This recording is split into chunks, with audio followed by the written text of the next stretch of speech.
ओम श्री परमात्मने नमः। ओम श्री परमात्मने नमः।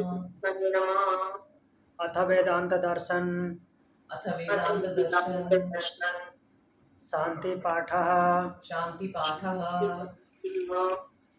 ओम पूर्णमदा ओम पूर्णमदा पूर्णमिदं पूर्णमिदं पूर्णात् पूर्णमुदच्यते पूर्णात् पूर्णमुदच्यते पूर्णस्य पूर्णमादाय पूर्णस्य पूर्णमादाय पूर्णमेवावशिष्यते।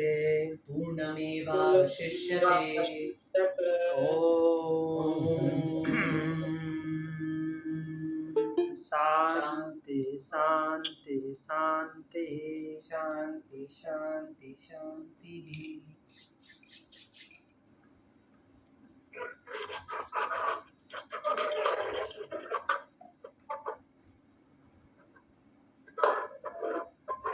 तो कल हम पढ़ रहे थे सनत कुमार नारद संवाद कंटिन्यू था। सनत कुमार जी आज गुरु हैं और नारद जी शिष्य हैं। तो वो सुख को ऊपर बता करके और उसके बाद भूमा के बारे में बात कर रहे हैं। भूमा ही जानने योग्य है, त्रयोविंश खंड में बोलते हैं। तो देखते हैं क्या है।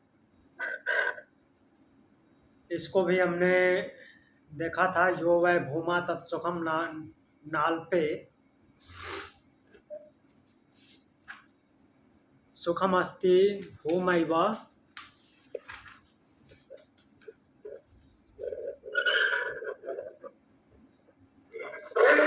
सुखम भूमा। म्यूट कर लीजिए। त्वेव विजिज्ञासितव्य इति भूमानं भगवो विजिज्ञासयति। बोल रहे हैं कि निश्चित रूप से जो भूमा है वही सुख है। बोल रहे हैं कि अल्प में सुख नहीं है, नाल पे सुखमस्ति। जो भूमा है अर्थात जो पूरी तरह से विस्तृत है, हर जगह व्याप्त है, उसको शंकराचार्य जी निरतिशय बोलते हैं। यो वै भूमा महन् निरतिशयम् वह विति पर्यायत यत सुखम। जो निरतिशय है वही भूमा है और उसी का पर्याय है सुख। निरतिशय बोले तो जिसके जैसा कोई और ना हो, अद्वितीय।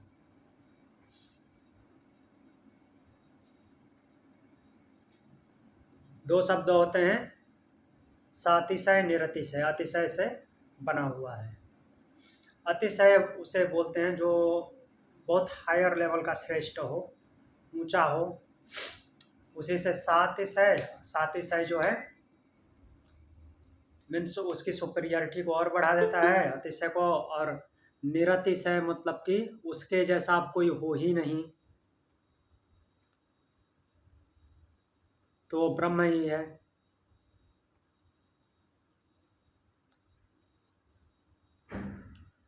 तो उसी को बोल रहे हैं कि वह, सनत कुमार जी बोल रहे हैं कि वह भूमा है वही सुख है, अल्प में सुख नहीं है। अर्थात छोटे में कोई सुख नहीं होता, सुख भूमा ही है।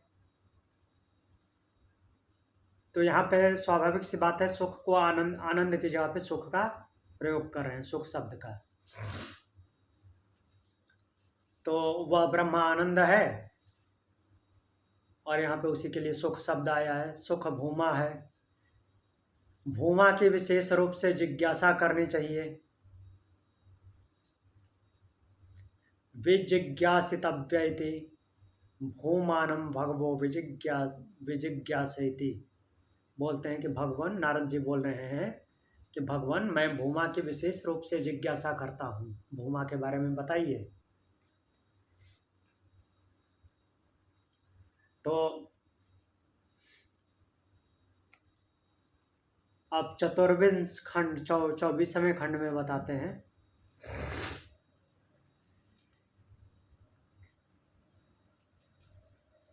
एक मिनट, हाँ, बोल रहे हैं यत्र नान्यत् पश्यति नान्यत् शृणोति नान्यत् द्विजानीति स भूमाथ यत्रान्य पश्यत्यन्न शृणोत्यद्य द्विजानाति तदल्पम यो वै भूमा तदमृतत्तमा अथ यदल्पम तन्मर्त्यम स भगवा कस्मिन् प्रतिष्ठित इति स्वे महिम्नि यदि वा न महिम्नीति। तो यहाँ पे सनत कुमार जी बोल रहे हैं कि यत्र नान्यत् पश्यति, जो कुछ और नहीं देखता, कुछ और नहीं सुनता, नान्यत् शृणोति नान्यत् द्विजानीति, तथा कुछ और नहीं जानता, वह भूमा है, स भूमाथ। वही सब कुछ है तो वो दूसरे को कैसे देखेगा, कैसे सुनेगा, कैसे जानेगा? कुछ दूसरा होना चाहिए। तो इसीलिए बोल रहे हैं कि जो कुछ नहीं देखता, कुछ नहीं सुनता, कुछ नहीं जानता, वही भूमा है। फिर बोल रहे हैं कि यत्रान्यत् पश्यन् अन्यत् शृण अन्यत् द्विजानीत तदल्पम। जहाँ जो कुछ देखता है, सुनता है, जानता है, वह अल्प है, भूमा नहीं है। भूमा होगा तो किसी को देखता नहीं, देखता नहीं, सुनता नहीं, जानता नहीं, क्योंकि उसके अलावा कोई दूसरा नहीं है, वो अकेला है। देखने, सुनने, जानने के लिए कोई दूसरा होना चाहिए। और जहाँ पे ये दिखाई देता है, सुनाई देता है और जिसके द्वारा जाना जाता है, वह अल्प है, अर्थात वो भूमा नहीं है, छोटे में है। तो फिर बोल रहे हैं कि यो वै भूमा तद मृतथा यदल्पम तन्मर्त्यम। और जो भूमा है वो अमृत है, भूमा है वो अमृत है, वो मरता नहीं, अमृतत्व वाला है। और जो अल्प है वो मर्त्य है, अर्थात मृत्यु को प्राप्त होता है। अल्प मतलब जीवात्मा, जीवात्मा और परमात्मा की बात हो रही है। तो भूमा शब्द का मतलब यहाँ पे परमात्मा है, अल्प का मतलब जीवात्मा। जो कम है वो मीन्स अल्प है, अर्थात जीवात्मा क्या करता है, देखता है, सुनता है, जानता है, वो मर्त्य है। और भूमा अर्थात परमात्मा, जो न तो देखता है, न सुनता है, न जानता है, क्योंकि उसके अलावा कुछ और नहीं है, तो वो अमृत है। तो नारद जी बोलते हैं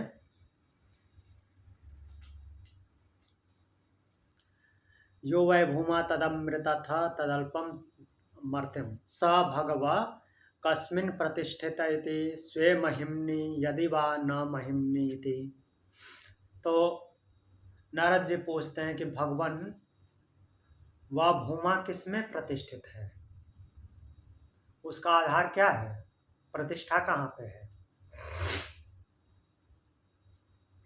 तो उसकी प्रतिष्ठा कहाँ होगी? सनत कुमार जी बोलते हैं स्वे महिम्नि यदि वा न महिम्नि इति।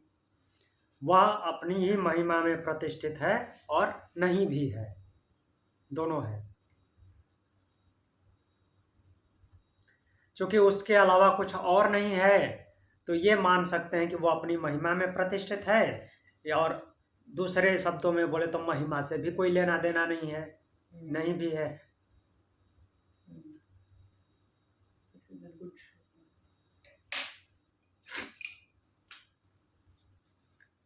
क्योंकि वो सर्व है, तो और उसको किसी चीज़ से मतलब नहीं है, तो इसलिए महिमा में प्रतिष्ठित नहीं भी है। और सब कुछ उसकी ही महिमा है, तो इसलिए ये मानेंगे कि उसकी अपनी महिमा में प्रतिष्ठित है, दोनों है।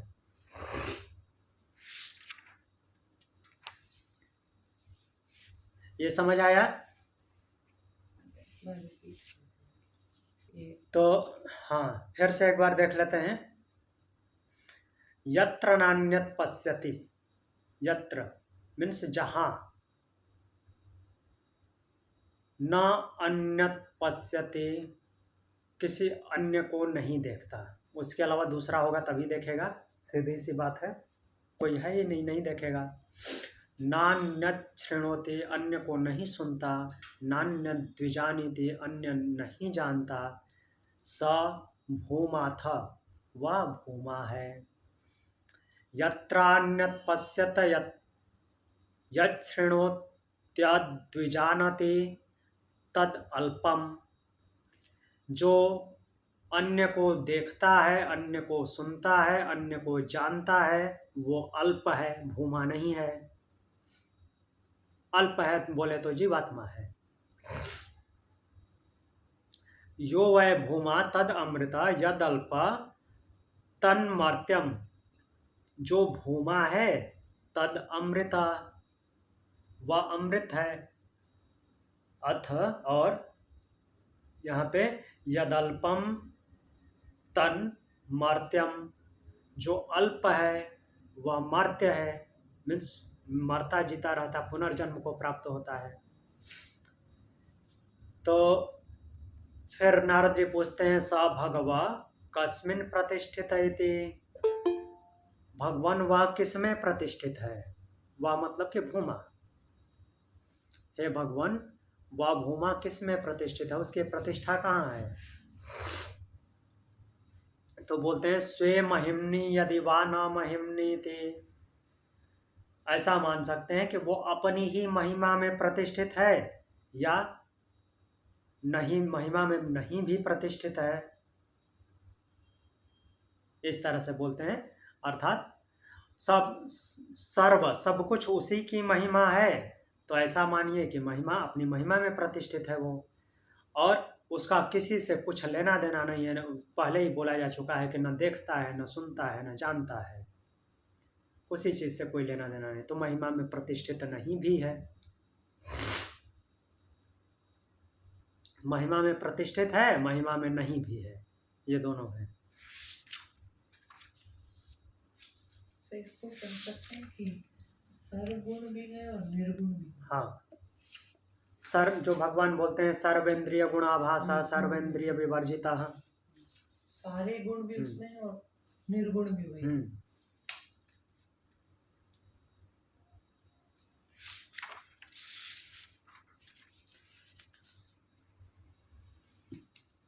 तो जैसे त्रयोदश अध्याय में भगवान बोलते हैं ना,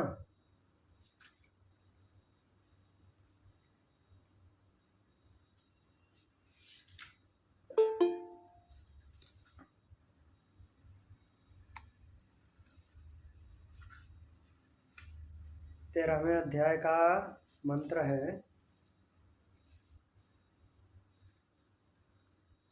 एक मिनट,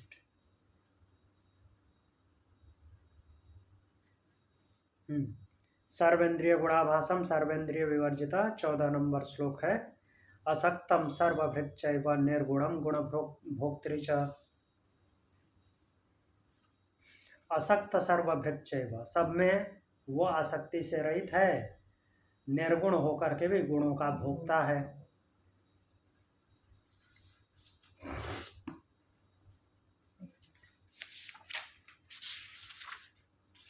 तो अगला हम मंत्र देखते हैं, 24वें खंड का अगला मंत्र है, दूसरा नंबर मंत्र है,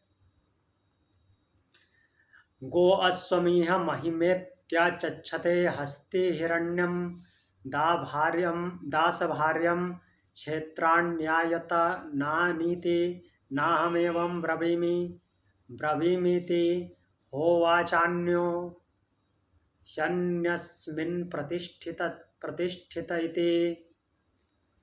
गो अश्वमीह महिमेत्याचक्षते हस्ति हिरण्यम दासभार्यम क्षेत्राण्यायतना नीति। तो इस श्लोक की बात की जा रही है गो अश्व ईह। यहाँ पे गौ अश्व ये सब जो हैं क्या होते हैं, महिमे त्याचक्षते, ये महिमा के रूप में वर्णित किए जाते हैं। एक प्रकार से चल संपदा अर्थात ये जो जीव हैं जिसके पास इनकी संख्या ज़्यादा होती है, गाय अश्व हमने पहले भी देखा है, जैसे कि बृहदारण्यक उपनिषद में 1000 गायें जो कि स्वर्ण मंडित हैं, जिनके सिंग में सोने मढ़े हुए हैं, सोने के मुद्राएं हैं, स्वर्ण मुद्राएं हैं, तो उनको ले जाने के लिए अपने ब्रह्मचारी को बोलते हैं, तो उसको ले जा कर के महिमान्वित होंगे। वैसे ही है कि श्लोक में गौ और अश्व ये महिमा कहे जाते हैं। हस्ति हिरण्यम दास भार्यम, हाथी, सोना, दास, भार्या लिखा है मतलब कि पत्नी, क्षेत्राण्य यतनानी थी, क्षेत्र और घर, ये सब भी महिमा में ही काउंट होते हैं। जिनके पास ये सब होते हैं वो महिमान्वित होते हैं, महिमा वाले होते हैं। अर्थात कहने का तात्पर्य है कि उनकी समाज में सुपेरियरिटी होती है जिनके पास ये सब कुछ होता है। हाथी, स्वर्ण, दास, भार्या, क्षेत्र और घर, ये सब महिमा में काउंट होते हैं। तो जिसके पास ये सब हाथी, स्वर्ण वगैरह जितना कम होगा तो उतना ही कम महिमा होगी। वैसे हाथी का नाम दिया तो हाथी की भी महिमा होती है, स्वर्ण की आज भी है। तो हाथी यहाँ अभी तक मीन्स जो ये मोटर व्हीकल के ज़माना से थोड़ा सा पहले जिसके मीन्स घर पे जिसके दरवाजे पे हाथी होती थी वो बहुत बड़ा महिमा वाला होता था। हाथी रखना सबके बस की बात नहीं है। तो बोलते हैं फिर सनत कुमार जी बोलते हैं कि ना हमेव ब्रवीमीति होवाचान्यो यस्मिन् प्रतिष्ठित इति, किंतु मेरा ऐसा कथन नहीं है। ये सब महिमा में काउंट होते हैं लेकिन मेरा ऐसा कथन नहीं है, क्योंकि बोल रहे हैं कि होवाच अन्यो यस्मिन् प्रतिष्ठित इति, क्योंकि अन्य पदार्थ अन्य में प्रतिष्ठित होता है, मैं तो ऐसा कहता हूँ। ये सनत कुमार जी कहते हैं कि अन्य पदार्थ अन्य में प्रतिष्ठित होता है, मतलब कि एक की प्रतिष्ठा दूसरे से होती है, किसी एक के लिए ये सारे प्रतिष्ठित नहीं होते। हाँ वो ठीक है, देखने में आता है, लेकिन एक की वजह से दूसरे की प्रतिष्ठा होती है। सनत कुमार जी का कहने का तात्पर्य ये है, एक दूसरे के होने की वजह से प्रतिष्ठित होते हैं। जैसे कि यहाँ पे ऐसा अनुमान लगाया जा सकता है कि कोई एक आदमी है जिसके पास ये सब होंगे तो वो प्रतिष्ठा वाला होगा। मान लीजिए कि ये सब होंगे, वो होगा ही नहीं, तो किसकी प्रतिष्ठा, किसके लिए प्रतिष्ठा? या वो होगा और ये सब नहीं होंगे तो किसके लिए प्रतिष्ठा? मतलब जो भी परब्रह्म के अलावा जो भी अस्तित्व है वो वाइस वर्सा है कहीं ना कहीं। जी, वही जो किसी पर डिपेंड नहीं है, उसका सेल्फ में ही अस्तित्व है। हाँ, तो यहाँ पे इस श्लोक की प्रतिष्ठा बता रहे हैं और उसमें भी पहले ये बताएं कि ऐसा माना जाता है, ऐसा कथन है, ऐसा कहा जाता है कि ये सब गौ, अश्व, हाथी, स्वर्ण, दास, भार्या, क्षेत्र, घर, इन ये सब जिसके पास होते हैं उसकी प्रतिष्ठा होती है, वो महिमावान होता है। किंतु मेरा ऐसा कथन नहीं है, मैं ऐसा कहता हूँ कि ये सब के सब एक दूसरे की वजह से प्रतिष्ठित है।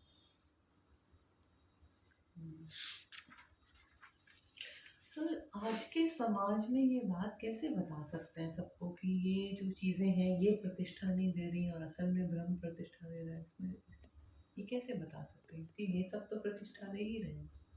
हाँ, ये सब प्रतिष्ठा दे रहे हैं, लेकिन ये क्या है कि लौकिक है, तो ये त्रय विद्या के अंडर आते हैं। मीन्स जो हमारे बाह्य ज्ञानेंद्रियों को समझ आए वो सब प्रतिष्ठा यही है।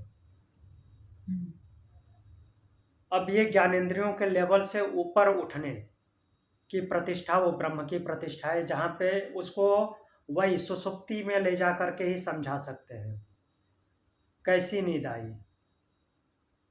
अगर नहीं समझ आता है तो 3 दिन जगा के देखिए, हम्म, फिर वो सोएगा तो बोलेगा कि हाँ ये एक्चुअल वास्तविकता ये है, अच्छी नींद आ गई, सब कुछ ठीक है, कुछ हो या ना हो, हम्म। तो उसको फिर वास्तविक प्रतिष्ठा समझ में आएगी। पर जो चीज वास्तविक दिख रही है समझ रहे हैं लाभ हाँ हो रहा है उसे सुख जी, मिल रहा है हाँ वो भी ठीक है, वो गलत नहीं है। उससे लेके इंसान को कैसे बताया जाए कि ये सब प्रतिष्ठा यहीं पर ही है और आगे देखो तुम ये इससे आगे कैसे दिखना है लोगों को। उससे आगे दिखाने के लिए जब तक ये सब रहेगा तब तक तो इतनी जल्दी अनुभव होने वाला नहीं है। उसका कुछ ना कुछ मीन्स बहुत ज़्यादा मात्रा में नेगेटिव इफेक्ट होगा, तभी उसको समझ में आ सकता है कि नहीं ये वास्तविक प्रतिष्ठा नहीं है। ऐसे बोलने के लिए शब्द ज्ञान तो हो जाएगा उसको, लेकिन प्रभाव नहीं पड़ेगा, क्योंकि बार बार उसी की तरफ दौड़ के भागेगा, क्योंकि उससे कहीं ना कहीं अच्छी अनुभूति होती है, सुख मिलता है, थोड़ा दुख भी मिल गया तो चलेगा।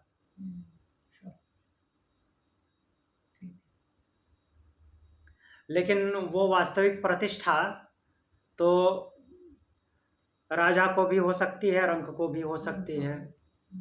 जो आराम से जी रहा है उसकी वो प्रतिष्ठा है।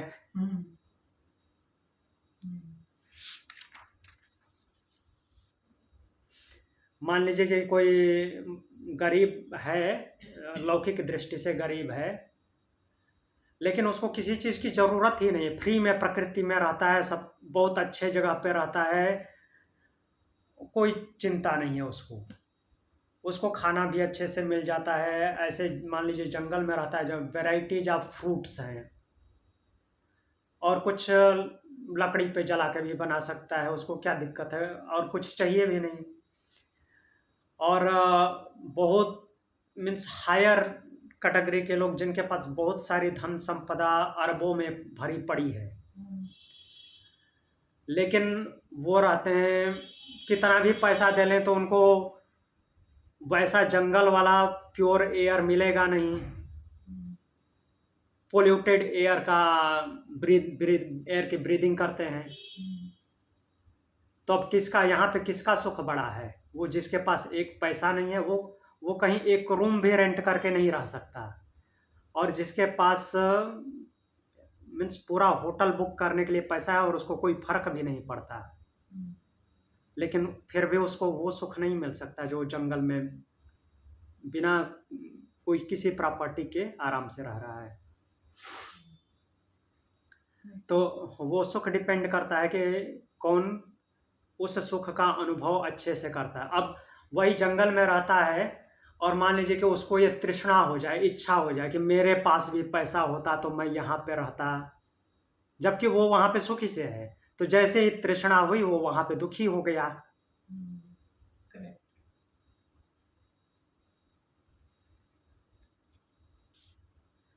तब आगे बढ़े।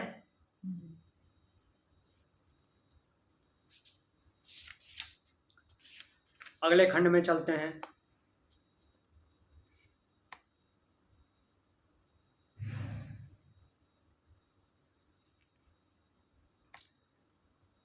पंचविंश खंड, 25वां खंड। इसमें बोलते हैं स एवाधस्तात् स उपरिष्ठात् स पश्चात् स पुरस्तात् स दक्षिणतः स उत्तरतः स एवेदं सर्वमित्यथातो अहंकारादेश एवाहमेवाधस्तादहमुपरिष्ठादहं पंचादहं पुरस्तादहं दक्षिणतो अहम उत्तरतो अहम मे वेदम सर्वम इति।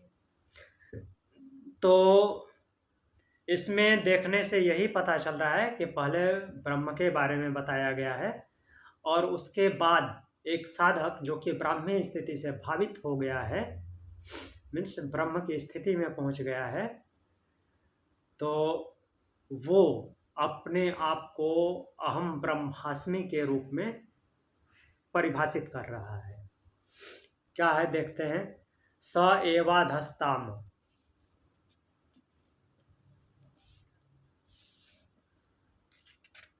और ये उसी का रिप्लाई है जो कि पूछते हैं कस्मात् पुनः क्वचित प्रतिष्ठित, मीन्स ऐसा क्यों कहा जाता है कि वह कहीं प्रतिष्ठित नहीं है। पहले बताया ना कि वो महिमा में प्रतिष्ठित है, नहीं भी है। तो यहाँ पे बोल रहे हैं कि स एवाधस्तात्म उपरिष्ठात् स पश्चात स, बोल रहे हैं कि वह नीचे भी है। एव अधा तात्स ऊपरी, अष्टात्स ऊपर भी है, नीचे भी है, ऊपर भी है। पश्चात्स पुरस्तात्स, वही पीछे भी है, वही आगे भी है। दक्षिणतः स उत्तरतः स, दक्षिण भाग में भी वही है, उत्तर भाग में भी वही है, वाम भाग में भी वही है, दक्षिण भाग में भी वही है। नीचे भी है, ऊपर है, पीछे है, आगे है, दाएं है, बाएं है। और क्या बोल रहे हैं, स एवेदम सर्वम इति, और वही सब है, सब कुछ में वही जानने में आता है। तो फिर बोल रहे हैं कि यथा तो अहंकार देश एवाहमेवाधस्तादहम उपरिष्टादहम पश्चादहम पुरस्तादहम दक्षिणतो अहम उत्तरतो अहम एवेद सर्वम इति। तो यहाँ पे अहंकारादेश किया जा रहा है, ऐसा बोल रहे हैं, शब्द भी आया है अहं, यहाँ पे इति के बाद अथातो अहंकारादेश, अब अहंकारादेश किया जा रहा है। अहंकारादेश मतलब कि लोगों को ऐसा प्रतीत होगा कि अहंकार पूर्वक आदेशित किया जा रहा है। ये किसी साधक की बात है कि वो अपने आप को ऐसा बोले कि एवा अहम, अहम शब्द आया है मैं, ये अपनी तरफ से बना के कहीं नहीं लिखा गया है। मैं ही नीचे हूँ, मैं ही ऊपर हूँ, मैं ही पीछे हूँ, मैं ही आगे हूँ, मैं ही दाईं तरफ हूँ, मैं ही बाईं तरफ हूँ, और मैं ही सर्व हूँ, सब हूँ। तो पहले तो ब्रह्म की क्वालिटी बताई गई है कि वो जब हर जगह वही है, नीचे भी है, ऊपर भी है, पीछे भी है, आगे भी है, दाएं भी है, बाएं भी है, और सब में है, सब जगह जाना जाता है। तो उसकी कहीं पे प्रतिष्ठा क्यों होगी, किसी एक जगह पे प्रतिष्ठा क्यों होगी, नहीं होगी। वैसे ही जैसा कि ब्राह्मी स्थिति को प्राप्त हो जाता है कोई, तो वो भी ऐसा ही बोलता है कि मैं ही नीचे हूँ, मैं ही ऊपर हूँ, मैं ही पीछे हूँ, मैं ही आगे हूँ, मैं ही दाईं ओर हूँ, मैं ही बाईं ओर हूँ, और मैं ही सब हूँ। जैसे कि वामदेव बोलते हैं, वामदेव ऐसा ही बोलते हैं ना, हमने उपनिषद में पीछे देखा था, वामदेव ने बोला है। फिर एक जगह उसका रेफरेंस याज्ञवल्क्य जी ने भी लिया था।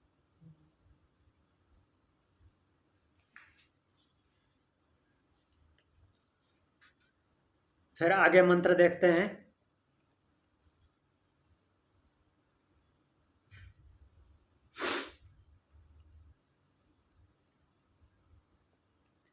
अगला मंत्र है अथात आत्मदेश एव आत्मवाधस तादात्मो परिष्ठाद आत्मा पश्चाद आत्मा पुरस्ताद आत्मा दक्षिणता आत्मा उत्तरता आत्मैव वेदं सर्वम् इति स वा एष एवं पश्यन्नेवं मन्वान एवं विजानन्नत् मरतिरात्मक्रीडा आत्मिथुन आत्मानन्दः स स्वरांग भवति तस्य सर्वेषु लोकेषु कामचारो भवति अथ ये अन्यथातो विदुरन्या राजानस्ते क्षय्यलोका भवन्ति तेषां सर्वेषु लोकस्वकामचारो भवति। तो यहाँ पे देखिए अर्थात आत्मदेश एव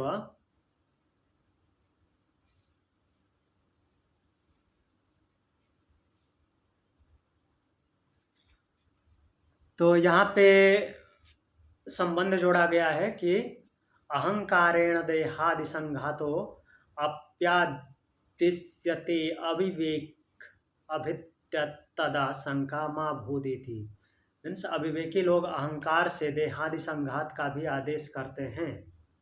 देहादि संघात मतलब कि देह से रिलेटेड। ये तो ब्रह्म का आदेश था, जो अहंकार आदेश बोला गया वो ब्रह्म के भाव से भावित होकर था। अब इसमें बोल रहे हैं कि अर्थात आत्मदेशा एवं आत्मवादस्तादात्मो परिष्ठादात्मा। अब आत्म रूप से इस भूमा का आदेश किया जाता है। मीन्स वो शंका का निवारण कर रहे हैं इसमें कि कोई ईगो में आकर के ऐसा बोलता है तो उसके लिए क्या है, उसकी क्लैरिटी दे रहे हैं यहाँ पे कि जो बिना विवेक किए ऐसा बोल दे कि मैं ही नीचे हूँ, मैं ही ऊपर हूँ, मैं ही पीछे हूँ, मैं ही आगे हूँ, मैं ही पीछे हूँ। तो बोल रहे हैं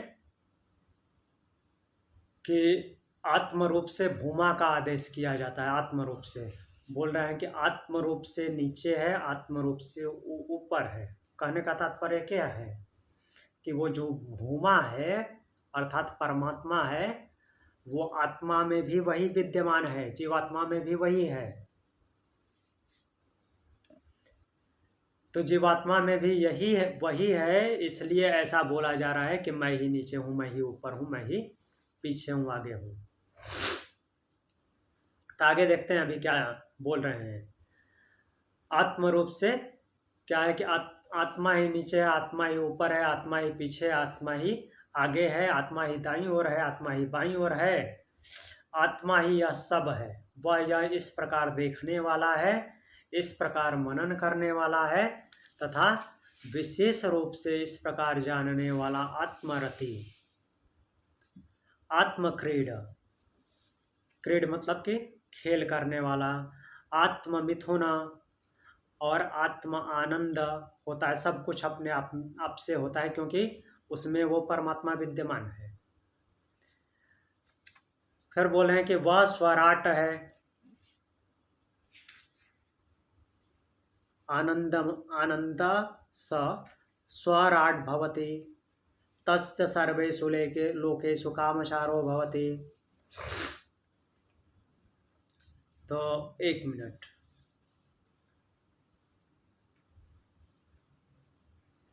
आनंदम विदुषा सर्व प्रकारेण देह जीवित भोगान निरपेक्ष स एवं लक्षण विद्वान स्वरा जी।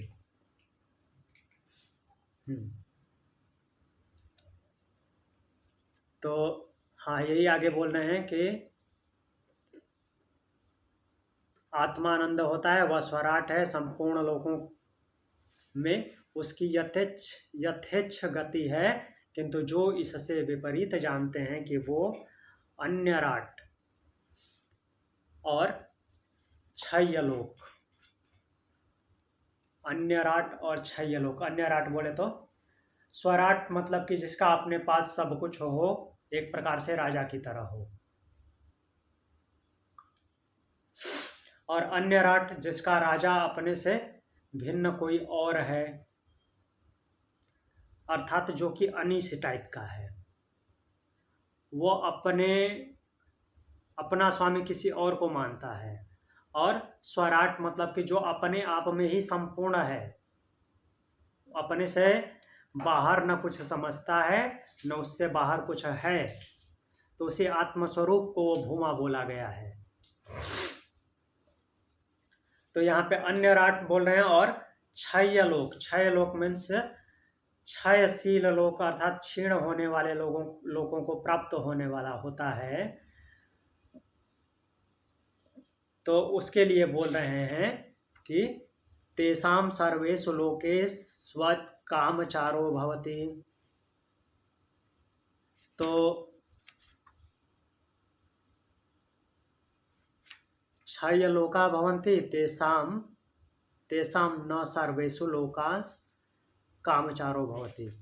तो उसकी संपूर्ण लोक में स्वेच्छाचारिता नहीं होती। तो यहाँ पे एक बार फिर से समझते हैं।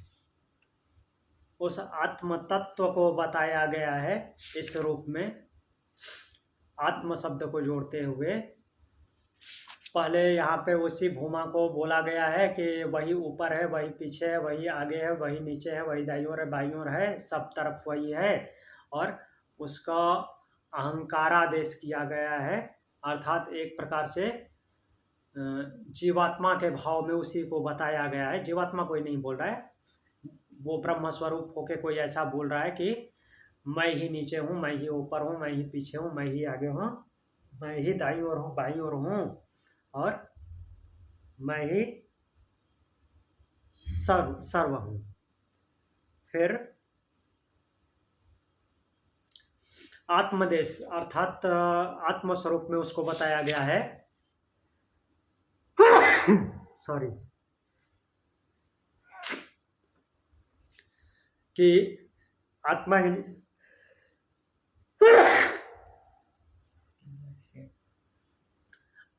नीचे है, आत्मा ही ऊपर है, आत्मा आगे पीछे, ये सब बता के बोलते हैं कि जिसके पास ये सब कुछ है उसकी क्या है कि यथेच्छ गति है। मीन्स जहाँ चाहता है वहाँ जाता है, जहाँ मर्जी वहाँ रहता है, अर्थात वो ब्रह्मस्वरूप है। सॉरी।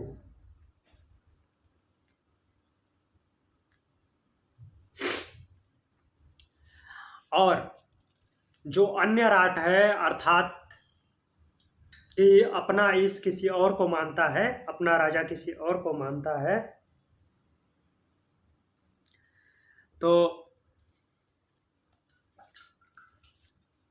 वो क्षयशील लोकों वाला है, अर्थात पुनर्जन्म को प्राप्त होता रहता है और उसकी यथेच्छ गति नहीं होती, अर्थात जैसी इच्छा करता है वैसा वो सब कुछ नहीं कर सकता है। ये इस बात में दोनों का सेपरेट करके बताएं कि भूमा क्या है, जीवात्मा क्या है। एक की यथेच्छ गति है, अर्थात यथेच्छ गति का मतलब कि वो सब जगह व्याप्त है और हर तरह से वही है। दूसरा अन्य राट है, अर्थात जो अपना स्वामी दूसरे को मानता है, तो वह क्षय वृत्ति वाला है, अर्थात उसका नाश होता है और पुनः उत्पत्ति होती है, इस तरह से चलता रहता है, उसकी स्वेच्छा गति नहीं है।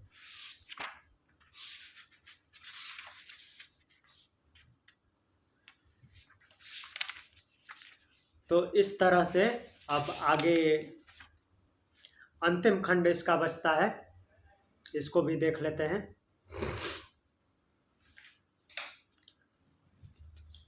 यहाँ परिणाम बता रहे हैं, परिणाम क्या होता है। अभी तक जो उपदेश हुआ था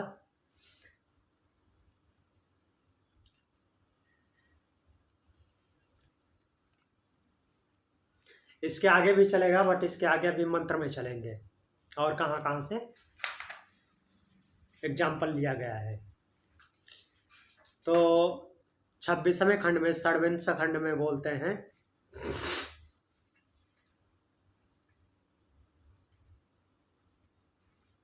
तस्य वा एतस्यैव पश्यत एवं मन्वानस्यैवं विजानत आत्मतः प्राण आत्मतः आसात्मतः स्मर आत्मतः आकाशात्मस्तस्तेज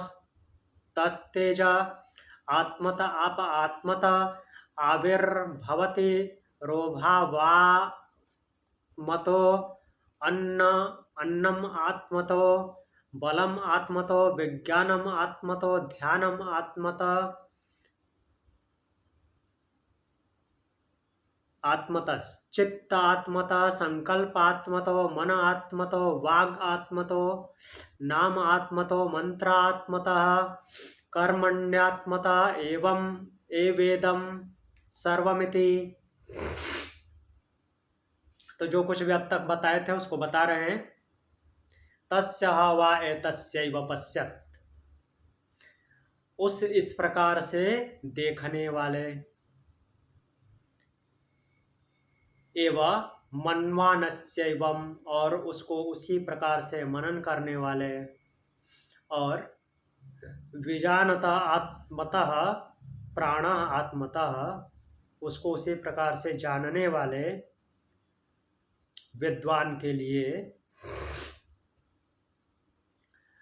आत्मा से ही प्राण, आत्मा से ही आशा, आत्मा से ही स्मृति, आत्मा से ही आकाश, प्राण आत्मता, आशात्मता, स्मर आत्मता, आकाश आत्मता, तेज आत्मता, आप आत्मता, ये सब बता रहे हैं कि जो इस प्रकार से देखने वाला है। अभी अभी जो बताएं भूमा के बारे में कि वो आगे भी है, पीछे भी है, ऊपर भी है, नीचे भी है, दाएं भी है, बाएं भी है, सर्व है।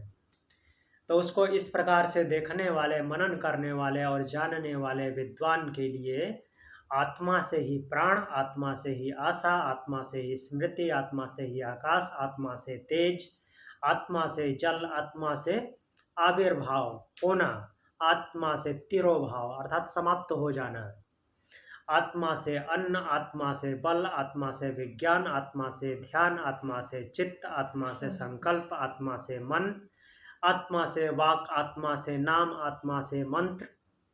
ठीक, ये नाम पहले था लेकिन नाम के ही अंदर ही यह मंत्र वगैरह सब आएगा। आत्मा से कर्म, आत्मा से ही यह सब हो जाता है। सब कुछ आत्मा से ही है। आत्मा बोले तो आत्म तत्व, जीवात्मा नहीं,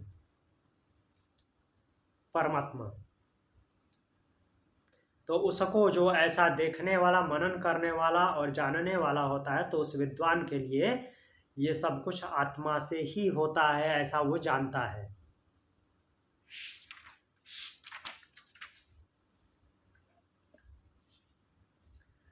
अगला मंत्र बोलते हैं।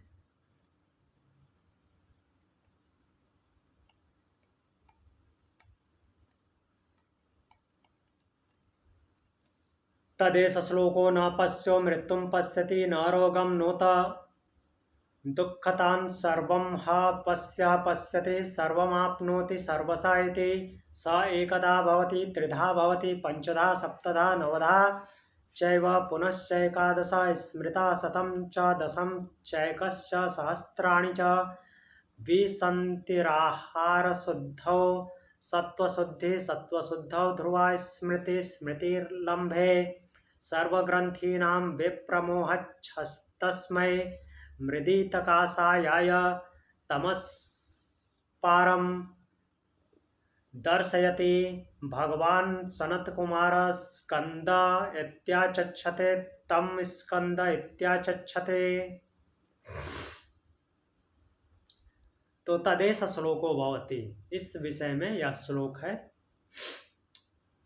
क्या बोल रहे हैं श्लोक में?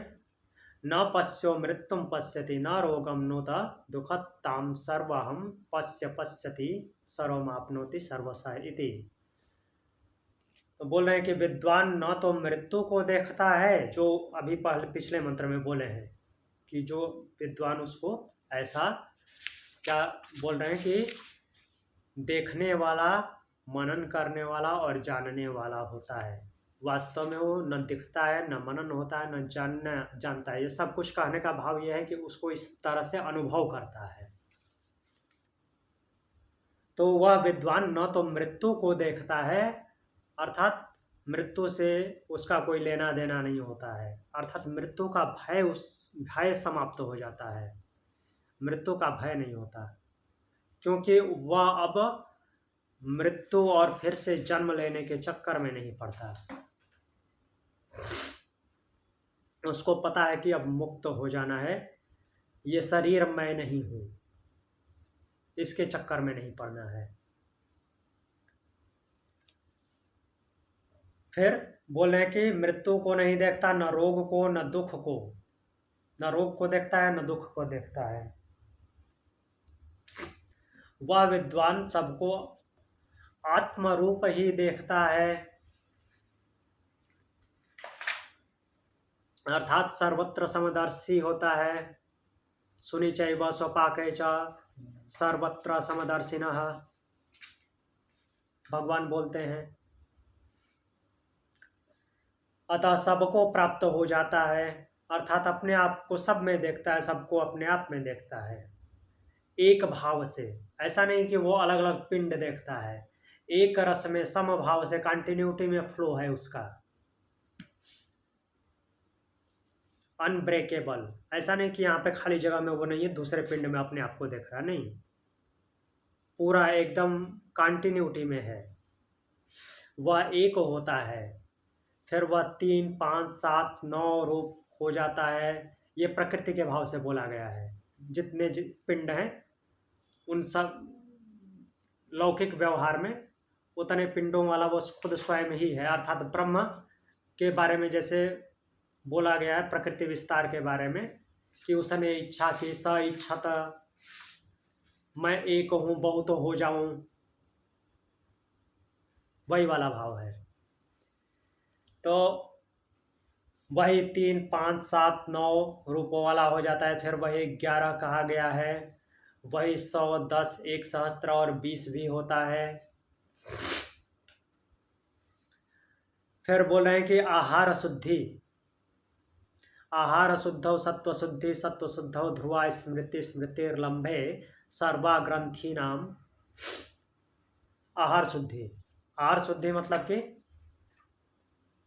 जितने भी विषय हैं इंद्रियों के आहार, उनकी शुद्धि होने पर क्या होता है, अंतःकरण की शुद्धि हो जाती है। अंतःकरण मतलब मन बुद्धि चित्त अहंकार, अंतःकरण चतुष्ट है, इनकी शुद्धि हो जाती है। अंतःकरण की शुद्धि होने पर स्मृति निश्चल हो जाती है, इधर उधर नहीं भटकती, स्मृति भ्रंश नहीं होता। तथा स्मृति की प्राप्ति होने पर, अर्थात स्मृति जब स्थिर हो जाती है तो संपूर्ण ग्रंथियों की निवृत्ति हो जाती है, अर्थात संपूर्ण वृत्तियां निवृत्त हो जाती हैं, वृत्तियों से निवृत्त हो जाता है स्मृति जब स्थिर हो जाती है। तो इस प्रकार जिसकी वासनाएं क्षीण हो गई थी, किसके लिए बोला जा रहा है, नारद जी के लिए। अब इतना सुनाते सुनाते अब उनको केवल प्रवचन नहीं सुना रहे हैं सनत कुमार जी, मीन्स हर स्टेप में नारद जी उसी भाव से भावित हो जा रहे हैं। तो जिनकी वासनाएं क्षीण हो गई थी, वासनाएं अर्थात कामनाएं क्षीण हो गई थी, जैसे शुरू में नारद जी ने क्या बोला था, आप जैसे ही विद्वानों से मैंने सुना है कि जो उसको जानता है तो वो शोक नहीं करता, लेकिन मैं तो शोक करता हूँ, ऐसे ही बोला था ना। जो 7वां अध्याय का, 1 मिनट,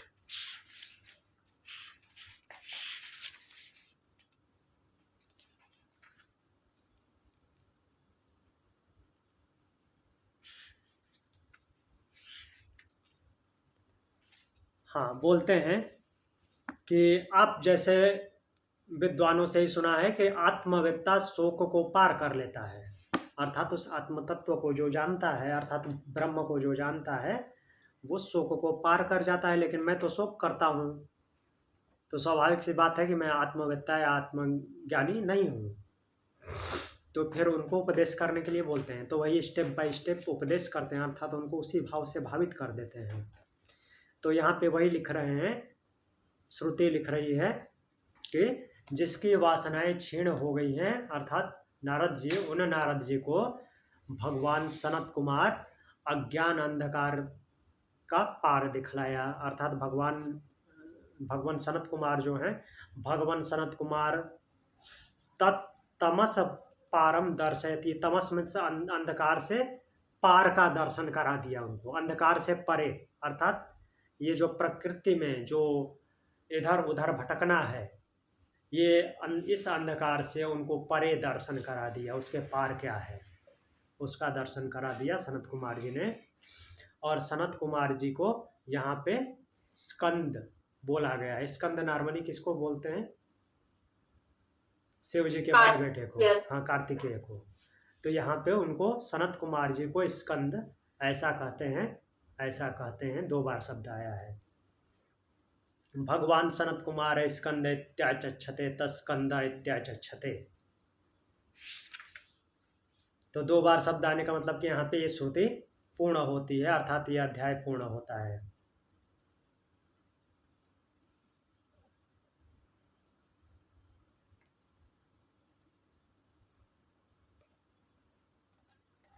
तो इस तरह से नारद जी को वो भूमा का ज्ञान देते हैं। भूमा अर्थात ब्रह्म का, नीचे से लेकर के ऊपर आते हैं। यहाँ तक कुछ पूछना है? तो अब 1 मिनट हम वापस चलते हैं अपने ब्रह्म सूत्र के उस मंत्र पे, वेदांत दर्शन पे, और उसके बाद फिर हम कल देखेंगे।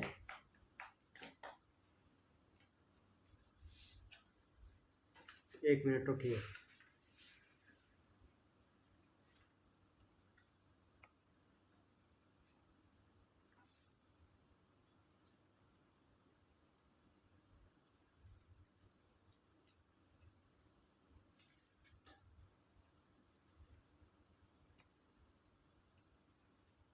तो वेदांत दर्शन में हम प्रथम अध्याय 3य पाद में थे, और 3य पाद का 8 नंबर सूत्र हम देख रहे थे। 8 नंबर और 9 नंबर सूत्र, ये दोनों भूमा के बारे में है, भूमा का वर्णन कर रहा है। और भूमा शब्द यहाँ पे यहीं से आया था, छांदोग्य उपनिषद में जो भूमा है, इसीलिए वेदांत दर्शन में व्यास बादरायण जी ने भूमा शब्द का प्रयोग किया है, इसी को क्लियर करने के लिए कि भूमा कौन है। वैसे वहाँ पे वैसे भी क्लियर है, फिर भी वेदांत दर्शन में इसलिए वो शब्द उठाए हैं कि केवल सनत कुमार जी आप्त पुरुष हैं, उन्होंने बोल दिया, ठीक है, मानना चाहिए। लेकिन जैसे आज के लोग नहीं मानते, रिसर्च एविडेंस ऐसा मीन्स उनको चाहिए होता है हर जगह, तो इसीलिए वेदांत दर्शन में भी बादरायण व्यास जी मीन्स वही कर रहे हैं कि ठीक है, आप तो पुरुष की बात नहीं मानिए, एक बार में नहीं मानिए, कई बार जो बोला गया है तो एक प्रकार से वही है ना, प्रूफ किया गया है, कई जगह बोला गया मतलब कि प्रूफ है।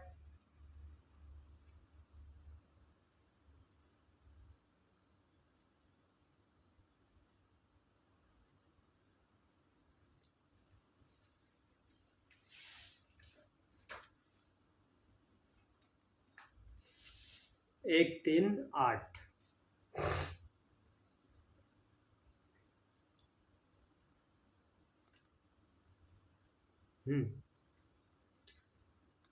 भूमा संप्रसादाद दध्युपदेशात।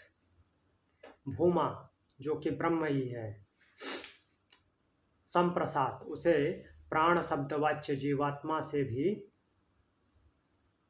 नारद जी ने प्राण पे प्रश्न करना बंद कर दिया था, उसके आगे सनत कुमार जी ने बताया था, उसको आगे ब्रह्म तक लेकर के गए थे नारद जी को, ब्रह्म का दर्शन करा दिए। तो उसके ऊपर उपदेश किया गया है। तो उसी में से मेनली ये जो यहाँ पे एग्जाम्पल लिया गया था छांदोग्य उपनिषद 7:15-1, जिसमें वो अरा मीन्स स्पोक्स को देखे थे जो रथ के पहिए की नाभि में लगे हुए हैं, वैसे ही पूरा संसार उसमें भूमा में समाहित है, अर्थात ब्रह्म में। तो ब्रह्म से पहले प्राण के लिए बताया गया, और प्राण के बाद उन्होंने प्रश्न पूछना बंद कर दिया था। सनत कुमार जी ने खुद उस प्रकरण को आगे बढ़ाते हुए ब्रह्म तक ले गए थे।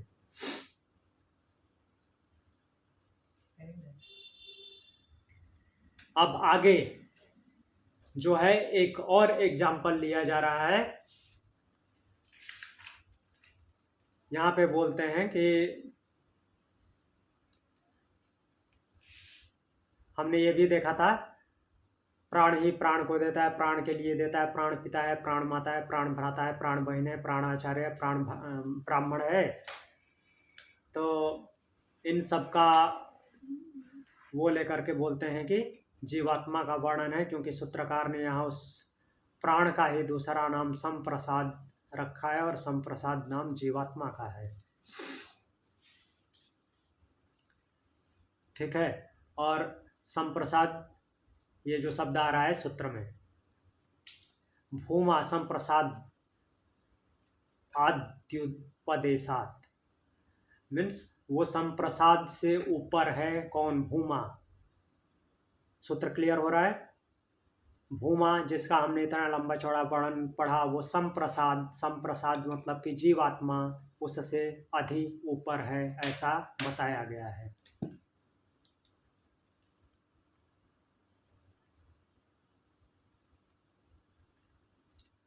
फिर बोले कि और संप्रसाद नाम जीवात्मा का, यह बात इसी उपनिषद छांदोग्य उपनिषद के 8:3-4 में स्पष्ट की गई है। तो हम कल देखेंगे 8वां चैप्टर। अभी 7वां चैप्टर देख रहे थे, 7वां अध्याय देख रहे थे, कल 8वां चैप्टर देखेंगे। 8:3-4 में क्या है, और उसके माध्यम से 8वें चैप्टर को भी देखेंगे। ठीक है।